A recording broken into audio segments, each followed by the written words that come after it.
Hey guys, it's Generalkidd here. How's everyone doing today? So, for today's video, we're going to be tackling the question of what happens if you give Johnson a different weapon to use against Guilty Spark during the final boss fight of Halo 3. So, as you know, during the final mission on Halo 3, Johnson, while carrying his laser, gets zapped by Guilty Spark, and it's a pretty last minute betrayal, and afterwards, Guilty Spark turns on everyone and you have to take him down. But he's completely invincible during the beginning part, and he's constantly trying to push you back against the wall. And eventually, Johnson, who still has a Spartan Laser, will get up and use it against Guilty Spark to laser him, thus knocking Guilty Spark out of the way. And, we're all pretty familiar with this scene by now, at least I hope so. But anyways, what we're going to be tackling today is, what if we swap Johnson's laser at this part with a different weapon? Would he still affect Guilty Spark in any way? Would it do any damage to Guilty Spark? Because we can swap weapons with Johnson. So to actually test this out, we don't need a mod or anything to do this. You can actually just do this on MCC, on the unmodded versions. You just need to turn Acrophobia Skull on and then fly around the boss battle and go behind Guilty Spark. Now he'll still trying to push you back towards the activation console, which is ironic because he's trying to keep you away from it. But if you just keep walking forward, you can eventually swap weapons with Johnson, and he'll do his usual thing. He'll get up and he'll actually still fire that weapon at Guilty Spark accurately too. But as you can see there, with our first weapon we tested, the fuel rod cannon, Johnson only fired one shot, and it didn't really do anything to Guilty Spark. It still pushed him out of the way, but it seems like it wasn't because of the fuel rod that pushed him away. So we'll try a couple weapons and see how Johnson handles different weapons during this part. So now he has the plasma rifle.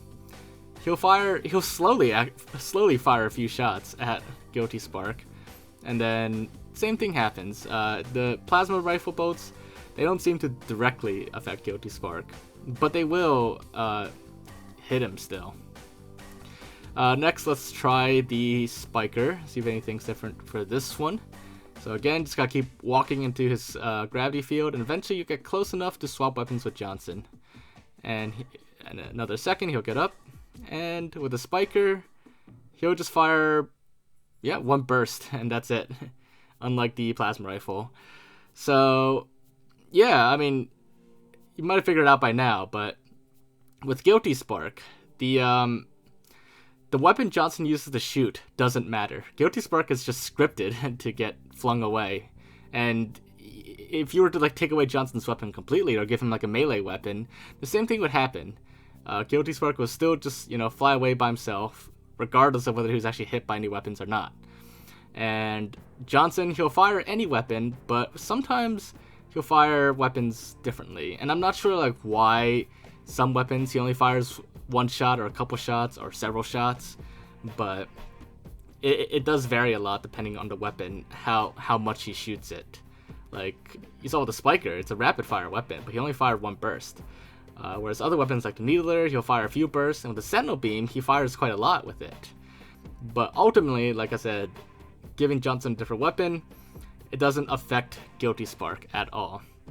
But it does affect how Johnson shoots a little bit, to a certain extent. But yeah, that's what happens if you give Johnson a different weapon to use on Guilty Spark. And the answer to that is actually nothing, because Guilty Spark actually doesn't even care about the Spartan Laser at all. That whole laser thing is it's basically just faked.